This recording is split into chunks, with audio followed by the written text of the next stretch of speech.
How can a fun and beautiful spiraling square diagram find the sum of an infinite series? Stick around to see how self-similarity allows us to find the sum of the positive powers of 1/2.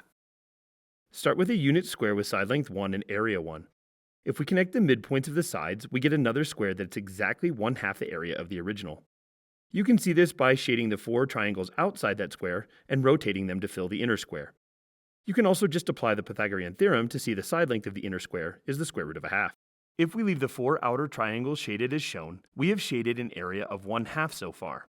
Now we can scale each shaded triangle by 1/2 and fit them in the inner square. This results in an extra shaded area of 1/2 of 1/2, or 1/2 squared, and the inner unshaded area is yet another square. We can continue repeating this process indefinitely, drawing a new square inside the unshaded square and shading the 4 triangles outside that subsquare.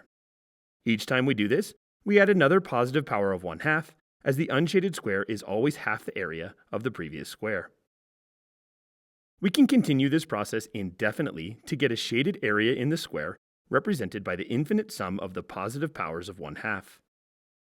We call this area S.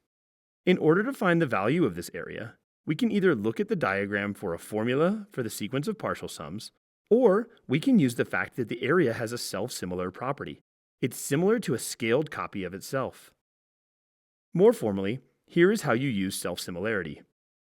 If we look at the area S, we see that it consists of the outer 4 triangles highlighted here, along with the inner square area. But as we noted, the inner square area is similar to the original area. In fact, it's 1/2 the original area as shown by scaling. Therefore, we see the area S is 1/2 plus 1/2 times S.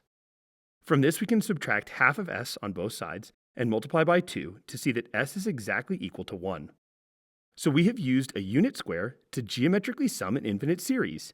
In particular, we see that the infinite sum where I ranges from 1 to infinity of 1 over 2 to the I is exactly equal to 1. Another fun interpretation of this is that one binary representation for the number 1 is 0.1 repeating. If you like this sum, head over to my geometric sum playlist and see if you can identify where self-similarity is used in other infinite geometric sum arguments. Thanks for watching.